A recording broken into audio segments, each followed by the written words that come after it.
we go.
Hello, Traveler and Paimon.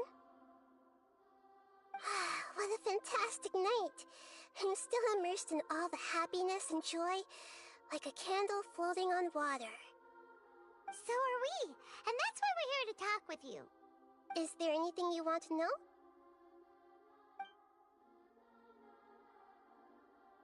After recent events, the Akasha can no longer function as it used to. I've given it some thought, and have decided to shut it down permanently. But this is definitely not a bad thing. Even from the beginning, I've been planning to shut it down. The Akasha's centralized administration of knowledge has always restrained people's curiosity and curtailed the number of paths available to them. I don't think this is good for Sumeru. Although people may initially feel a little uncomfortable with the loss of the Akasha, they will soon understand that this life is more suitable for them. And as for the future of Sumeru, I'm preparing to regain control of the academia. The former sages have received their punishment, but the new sages have yet to be selected. I will oversee the process personally. I hope that the new 6 great sages will be more focused on academics. Sumeru needs such leaders more than ever. The other big issue is the people of King Deshret. All the residents of the desert, in fact. They have been mistreated for far too long. I've already taken some measures to address this. It will take some time to rebuild everything, but no matter if it's culture, friendship, or trust, we will rebuild it.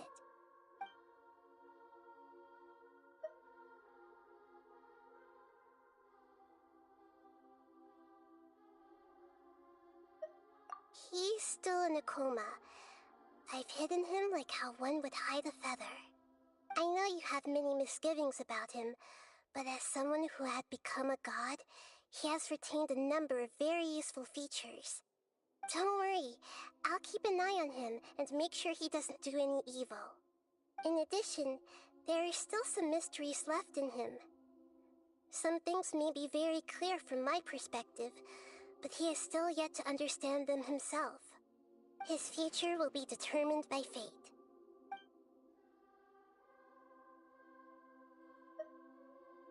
You mean, what happened after the doctor put you to sleep? You guessed correctly. The top-ranked Fatui Harbingers, up to number 3, possess power comparable to that of gods. I was no match for him in that kind of situation. However, in spite of the bad situation, I still managed to make a fair deal with the doctor.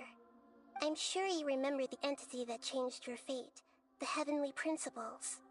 In fact, the Heavenly Principles has been quiet since the Conria disaster 500 years ago.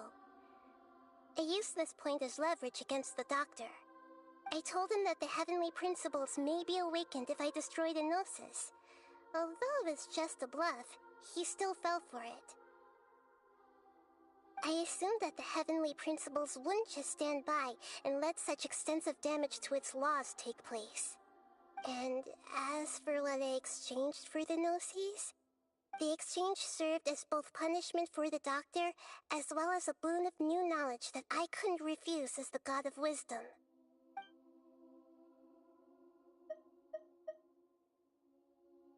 Is that where you're headed next? Fontaine, the nation of justice? As far as I know, that nation operates in a judicial system. Does their Archon personally judge people? No, there's a Chief Justice in Fontaine. Generally speaking, the Hydra Archon, Focalor, won't preside over individual trials. However, even then, Focalor will still make herself present at just about every trial. It seems that she just likes to immerse herself in that sort of atmosphere. As Archon, she still reserves the right to influence the final verdict. Anyway, let's just say she's got, a very unique personality.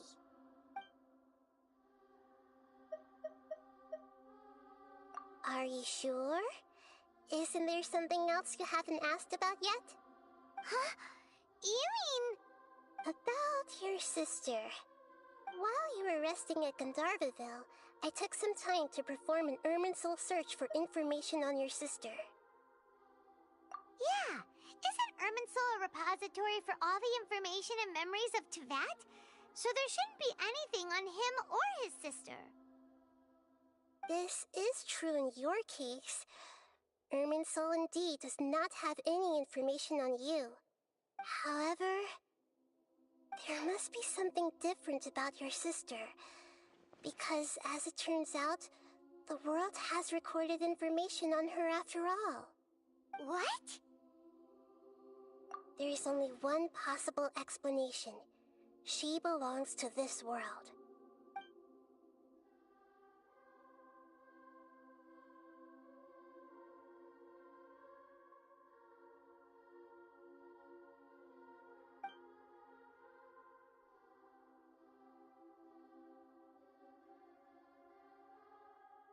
But nothing about this makes any sense!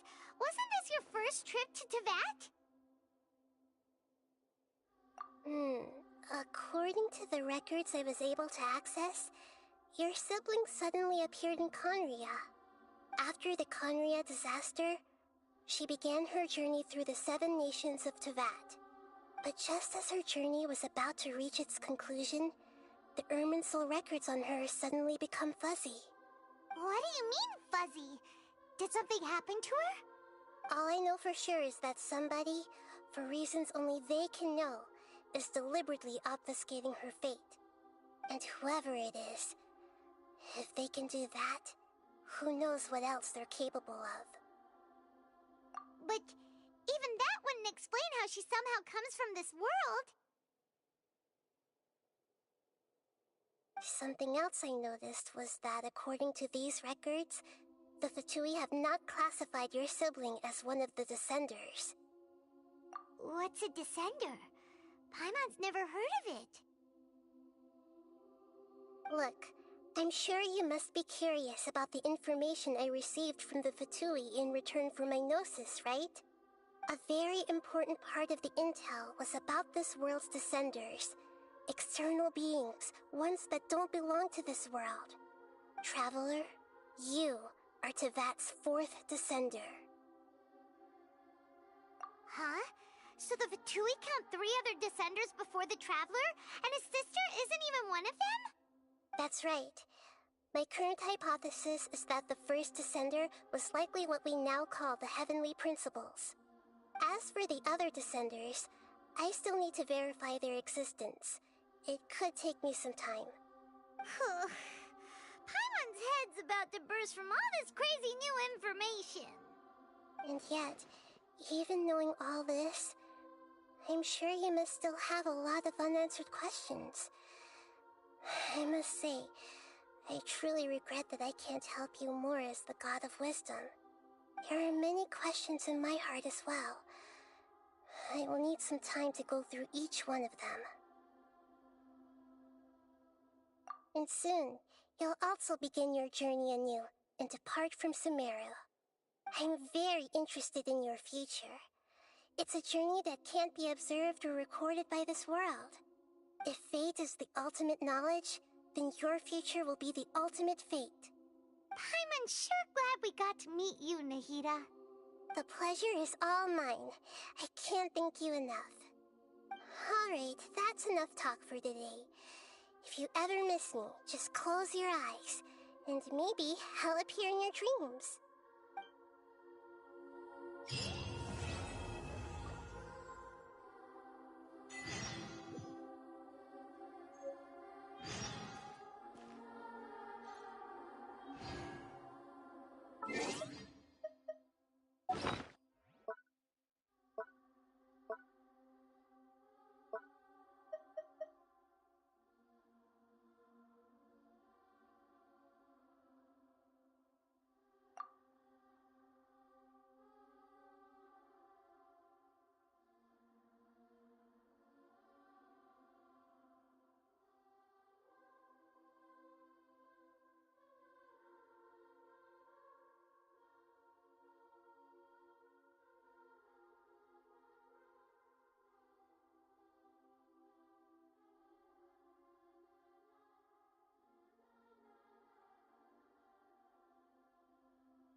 Ad Astra Abyssosk. Welcome to the Adventurers Guild. Thank you for completing today's commissions. Here is your reward.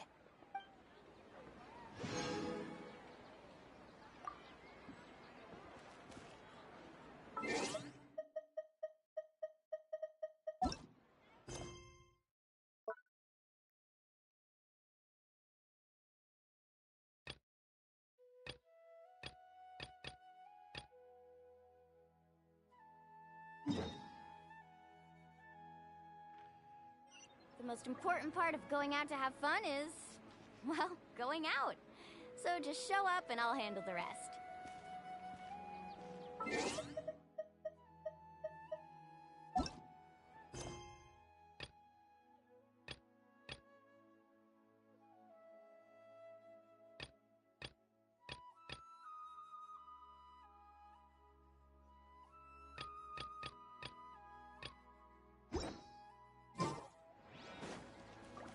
Off we go.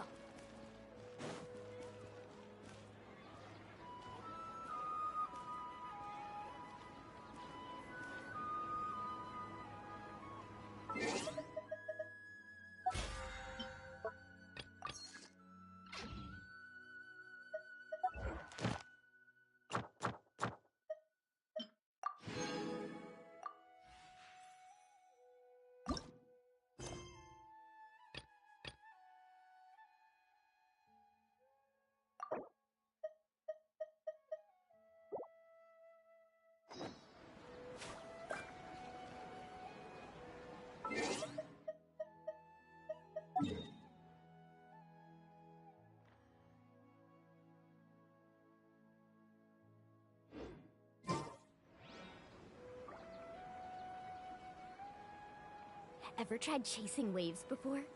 You wanna try? Well, come on, no time like the present. I'll help you find the closest beach.